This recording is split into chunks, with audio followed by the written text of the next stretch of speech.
Les Hauts-de-Saint-Aubin font réagir. Mercredi soir dans la salle Jean Moulin, l'équipe municipale a pu expliquer son projet d'avenir lors du rendez-vous de quartier. Le maire Jean-Claude Antonini et ses adjoints ont écouté et répondu aux questions d'une centaine d'habitants. Il faut dire que le quartier évolue très vite depuis l'arrivée du tramway. 450 logements de Verneau seront détruits. Un centre aqualudique et une cité éducative Nelson Mandela vont voir le jour. Petit bilan avec le maire d'Angers Jean-Claude Antonini. Les Hauts-de-Saint-Aubin sont non seulement en pleine rénovation, mais ils sont en pleine construction.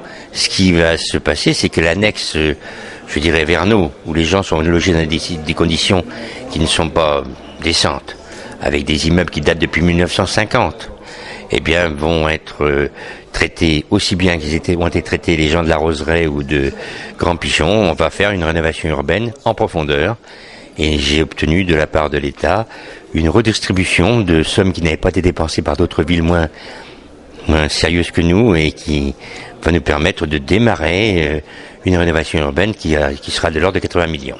Ah ben je sais pas, plus qu'un peu, puisque je les ai rencontrés cet après-midi dans la rue et nous avons eu des discussions, j'allais dire viriles, mais non, parce qu'il y avait beaucoup de dames, mais des discussions fortes et avec des exigences fortes auxquelles j'ai répondu et que nous sommes prêts à suivre.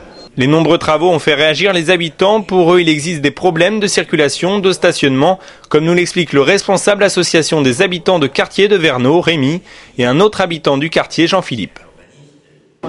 Depuis 3 ans, le quartier est complètement en pleine transformation, pas forcément dans le sens qui nous plaît, mais on admet qu'il faut effectivement une évolution, il y a besoin de logements, ça on conteste pas, mais pas forcément exactement comme on les fait.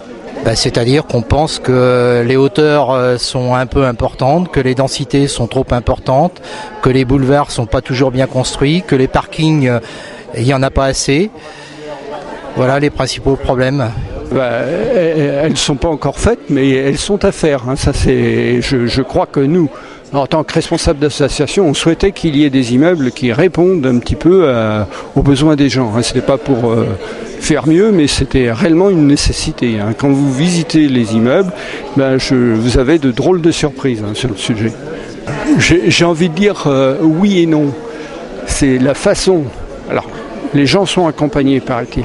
Mais je trouve que des gens qui ont habité pendant 40 ans et plus, qui se retrouvent déménagés, alors je ne dis pas que c'est forcé, mais il n'y a pas d'autre issue, je trouve qu'il y aurait eu moyen de faire mettre un peu plus de douceur ou de rondeur sur le sujet. C'est mon avis. Bon, peut-être que je me trompe, il faut à un moment couper le cordon ombilical, j'ai envie de dire, mais à un moment, il y avait à faire attention à des personnes qui sont quand même d'un certain âge, qui ont vécu des choses pas faciles sur ce quartier, mais qui en même temps avaient aussi des liens très forts d'amitié, de solidarité, et c'est là-dessus qu'il faut prendre le projet un petit peu autrement. Enfin, c'est là que je veux dire, je suis pas contre le réaménagement, au contraire. Les travaux dans le quartier des Hauts-de-Saint-Aubin sont loin d'être terminés et ils risquent encore de faire parler.